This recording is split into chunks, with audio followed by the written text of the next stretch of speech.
Plus de 2000 ans d'histoire, réduit à l'état de ruine. Voilà ce qu'il reste de Palmyre, la dernière ville victime d'épuration culturelle.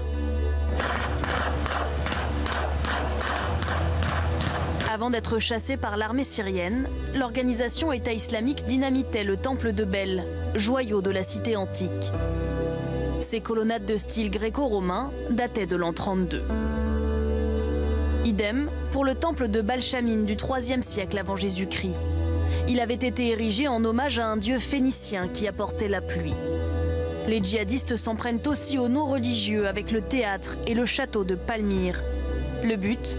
Supprimer toute trace de civilisation antérieure à Mahomet. À Tombouctou en 2012, autre agression tant culturelle que religieuse.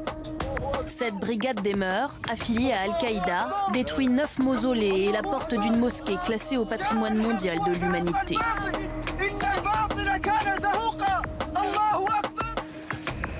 Une tactique de guerre selon certains, qui traumatise les habitants de la perle du désert.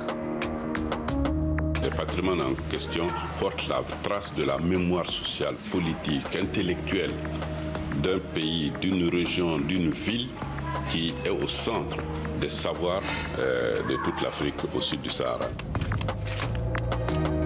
La Cour pénale internationale dénonce pour la première fois un crime de guerre et condamne l'un de ses auteurs à 9 ans d'emprisonnement.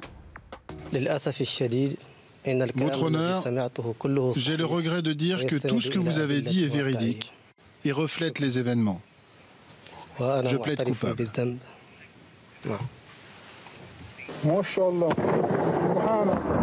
Autre tragédie culturelle en 2001 à Kaboul.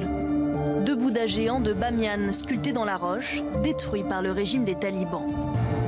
Des représentations humaines de plus de 40 mètres rayées de la carte car jugées anti-islamiques.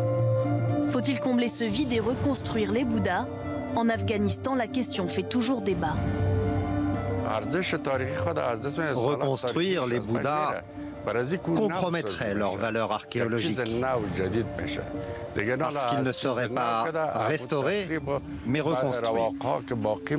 Alors nous préférons avoir les pièces de Bouddha endommagées plutôt qu'une nouvelle pièce recréée.